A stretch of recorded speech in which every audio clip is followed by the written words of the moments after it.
the West New York electrical subcode official and private investigator Joe Blaettler are verbally sparring over whether or not he's performing the duties associated with his job.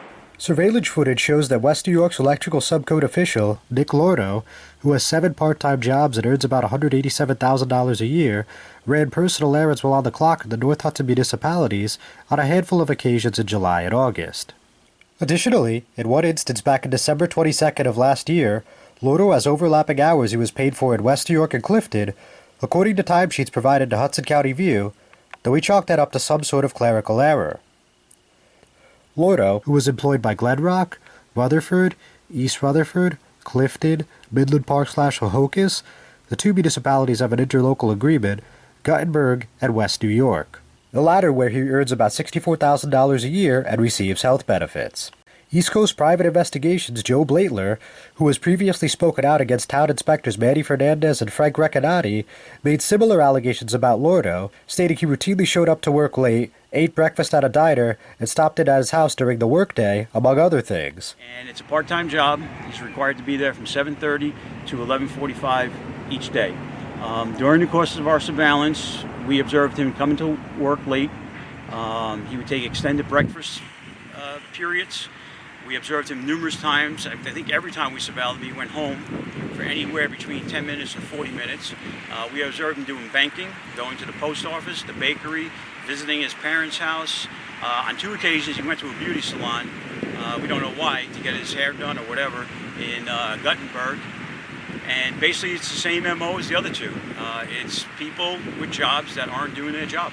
But in this particular case, we did notice that on one occasion that we know so far, that I believe it was in December of 2014, there was a day in December where he was on the West New York payroll being paid, and on that same period he had billed another town for the same exact hours that he had billed West New York.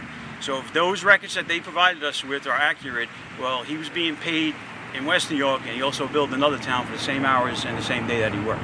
So to me, that is a serious issue that needs to be further investigated. Lordo essentially disputed everything Blaettler said, explaining that, "I'm never getting paid to be in 2 places at one time," adding that he does pick up lunch to eat in his office here and there. He added that he rarely works in West New York during the week of Christmas, noting that the West New York timesheet that was forwarded to us did not have his initials, possibly indicating a clerical error or that someone accidentally clocked in and out under his name. He also acknowledged stopping home during the workday, but said the reason for that is he does not use public restrooms. As far as for showing up to work late, Lordo said he reviews office plans before the building is open, explaining that it's easier to commit yourself to that when no one's around at 7:30 a.m. He also admitted he went to breakfast with Fernandez and Recanati, but said it was never a secret and the whole office was aware of where they were going to get something to eat, adding he is accessible 24 hours a day on his cell phone if there was ever something pressing happening. He also defended having 8 jobs by explaining he typically works 12 hours a day, had a starting salary of $15,000 a year in West New York, and has inspection licenses for housing, electrical, construction, building, fire, and hotel multiple dwellings. West New York spokeswoman Natalia Nova said in an email that the matter would be reviewed, but the town declined to comment further since the issue at hand deals with personnel. John Heides with the Hudson County View, the eye of the community.